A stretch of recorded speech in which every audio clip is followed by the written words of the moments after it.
Bismillahirrahmanirrahim.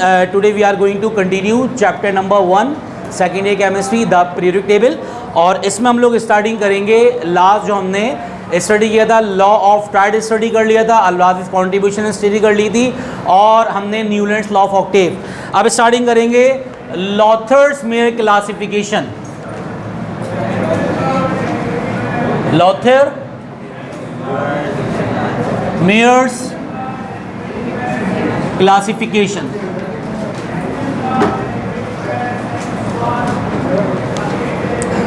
Lothar Meyer is a chemist. In 1864, scientist Lothar Meyer just plotted a graph between atomic masses and atomic volume of discovered elements. 1864 में एक scientist था Lothar mayor, इसने उस दौर के तमाम discovered elements को लिया और एटॉमिक मासेस एटॉमिक वॉल्यूम के दरमियान ग्राफ प्लॉट कर दिया।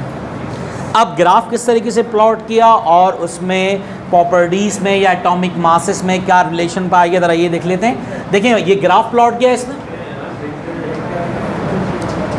इस ग्राफ में वाई एक्सिस पर रखा एटॉमिक वॉल्यूम को और एक्स पे रखा एटॉमिक मासेस को। क्या he just plotted a graph between atomic masses and atomic volume, और यहां पर इसको डिफरेंट कर्व हासिल हुए, इस टाइप के कर्व हासिल हुए जब इसने तमाम एलिमेंट की मासेस और वॉल्यूम के जरिए ग्राफ प्लॉट कर दिया।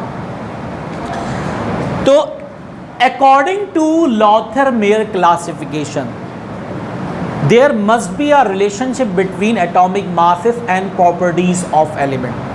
यानी कि अगर हमें डेंसिटी का फॉर्मूला याद है तो यहां पर सिंपल क्या है, density will be equals to mass over volume. It means that atomic volume और एटॉमिक मासेस में डायरेक्ट रिलेशन है। यकीनन ऐसा ही है, क्योंकि मासेस ज़्यादा होंगे वॉल्यूम ज़्यादा ऑक्यूपाई करेगा। डेंसिटी क्या है, डेंसिटी फिक्स होगी, कांस्टेंट होगी हर एलिमेंट के लिए।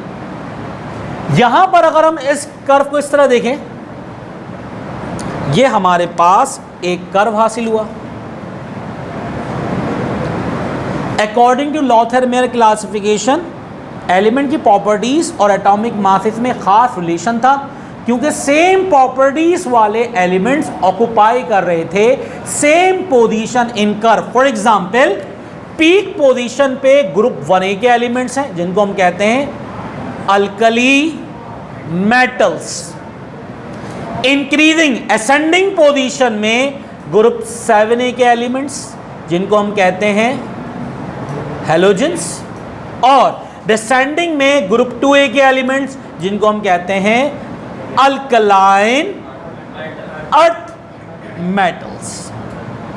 ठीक है, अगर इस तरीके से हम इसको ड्रॉ कर लें तो peak position occupies bye elements of group 1A that is alkali metal. तो पीक पोजीशन पे लिथियम, सोडियम, पोटेशियम, रबीडियम, सीजियम आगे चले आएंगे, फ्रांशियम आ जाएगा।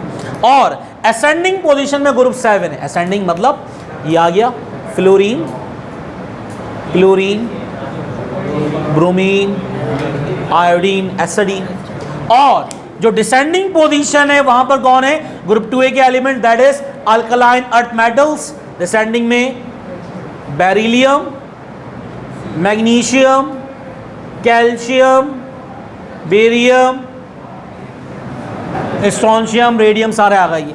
इसका मतलब कि यहाँ पर इसने कोई स्टेटमेंट नहीं दिया, कोई लॉ, कोई थ्योरी नहीं दी।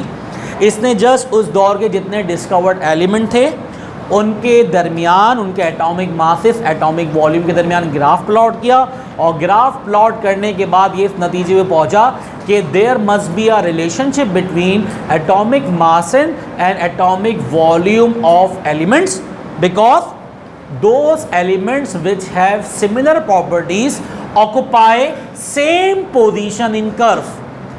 एलिमेंट के एटॉमिक मासेस और प्रॉपर्टीज में प्रॉपर्टीज़ कितनी तरह की होती हैं? 2 तरह की, फिजिकल और केमिकल प्रॉपर्टीज़। तो एलिमेंट की केमिकल और फिजिकल प्रॉपर्टीज़ में और एटॉमिक मासेस में एक ख़ास रिलेशन है। वजह क्या है? जिन एलिमेंट्स की प्रॉपर्टी सेम है, मतलब जो एलिमेंट सेम ग्रुप से बिलोंग करते हैं, वो कर्व में सेम पोजीशन ऑक्युपाई कर रहे हैं। ठीक है, तो यहाँ हमने डिस्कस कर लिया लॉथर मेयर क्लासिफिकेशन। अब अपनी नेक्स्ट वीडियो के अंदर हम लोग मूव करेंगे लॉन्ग क्वेश्चन की तरफ, दैट इज मैनलीफ कंट्रीब्यूशन और मैनलीफ पीरियोडिक टेबल। और ये लॉन्ग क्वेश्चन है, इंशाल्लाह ये मैनलीफ या मॉडर्न में से लाजमी एक फाइनल में ज़रूर आता है विद एडवांटेज और डिसएडवांटेज, इसके सैलेंट फीचर्स भी होते हैं। ठीक है, तो अगर इसमें कोई मसला है तो मुझसे आप पूछ सकते हैं, you can ask any Curie और कमेंट कर दें। टिल देन अल्लाह हाफ़िज़, अपना ख्याल रखें।